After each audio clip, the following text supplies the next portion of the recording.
ഇന്ന് ഞാനിവിടെ നല്ലൊരു ഡാൽ പാലക്ക് കറിയാണ് വെക്കുന്നത്. പാലക്ക് ഇഷ്ടമില്ലാത്തവർക്ക് തീർച്ചയായും ഇഷ്ടപ്പെടും.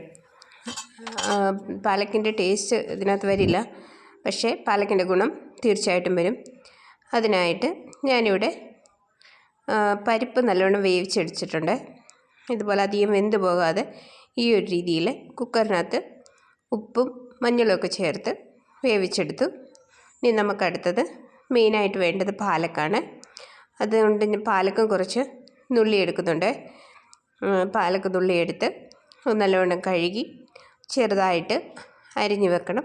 പിന്നെ പരിപ്പിന് വേണ്ടതൊക്കെയും നമുക്ക് അരിഞ്ഞു വെക്കാം. ഉള്ളി, പച്ചമുളക്, വെളുത്തുള്ളി, ടമാറ്റർ ഇതെല്ലാം കൂടെ അരിഞ്ഞ് വെക്കണം.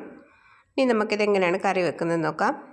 അതിനായിട്ട് ഞാനിവിടെ പാൻ അടുപ്പിലേക്ക് വെച്ച് പാൻ ചൂടായി വന്നപ്പോൾ എണ്ണ ഒഴിച്ച് കൊടുത്തു.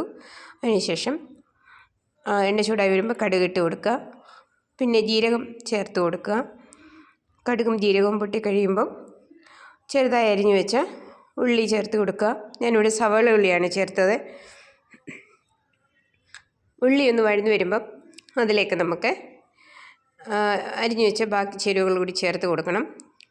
വെളുത്തുള്ളി ചേർത്ത് കൊടുക്കാം.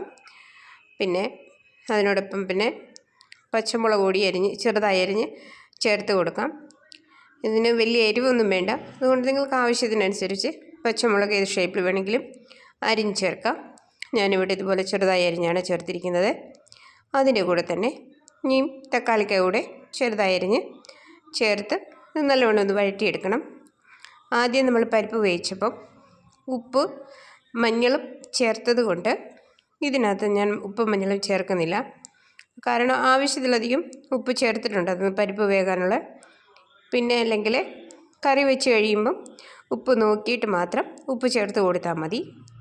ഞാനിതിലേക്ക് മുളക് പൊടി ചേർത്ത് കൊടുത്തു. അതിനുശേഷം കായപ്പൊടി കൂടി ചേർത്ത് കൊടുത്തു. പരിപ്പിന് ഏറ്റവും ടേസ്റ്റ് നൽകുന്ന ഒന്നാണ് കായപ്പൊടി. കായപ്പൊടി മെയിനായിട്ട് ചേർത്ത് കൊടുക്കണം. അല്ല എങ്കിൽ ആ പരിപ്പിൻ്റെ ടേസ്റ്റ് നമുക്ക് കിട്ടത്തില്ല. തീർച്ചയായും കായപ്പൊടി ചേർത്ത് കൊടുക്കണം. അതിനുശേഷം ഞാൻ പാലക്കരിഞ്ഞ് വെച്ചത് കൂടി ചേർത്ത് ഇതിനെ നല്ലവണ്ണം ഒന്ന് വഴറ്റിയെടുക്കണം. എല്ലാം കൂടി നല്ലവണ്ണം ഒന്ന് വഴന്നു വന്ന് കഴിയുമ്പം വേണം നമുക്ക് പരിപ്പ് ചേർത്ത് കൊടുക്കാനായിട്ട്. ഇതുപോലെ നല്ലവണ്ണം ഇതെല്ലാം ഒന്ന് വഴന്ന് തക്കാളിക്ക് ഒന്ന് സോഫ്റ്റായി കഴിയുമ്പം നമുക്ക് പരിപ്പ് ചേർത്ത് കൊടുക്കണം.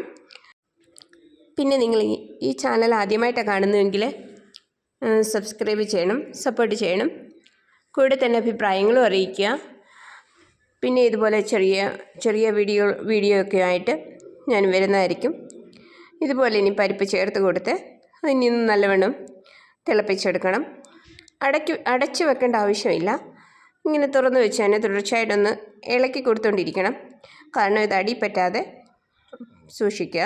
അതുകൊണ്ട് തുടർച്ചയായിട്ട് ഇളക്കി നിങ്ങൾക്ക് വേണമെങ്കിൽ മല്ലിയില കൂടെ ചേർത്ത് ഉപയോഗിക്കാം. ഞാനിവിടെ മല്ലിയില ചേർത്തില്ല, കാരണം പാലക്കിൻ്റെ ഇല ചേർത്തത് കൊണ്ട് തന്നെ മല്ലിയില ചേർത്തില്ല. നിങ്ങൾക്ക് മല്ലിയില ഇഷ്ടമാണെങ്കിൽ അതുകൂടി ചേർത്ത് ഉപയോഗിക്കാം. ചോറിൻ്റെ കൂടെ കഴിക്കാൻ ഏറ്റവും നല്ല ഒന്നാണ്. അതുപോലെ ഹെൽത്തി ആയിട്ടുള്ള ഒരു കറിയാണ്.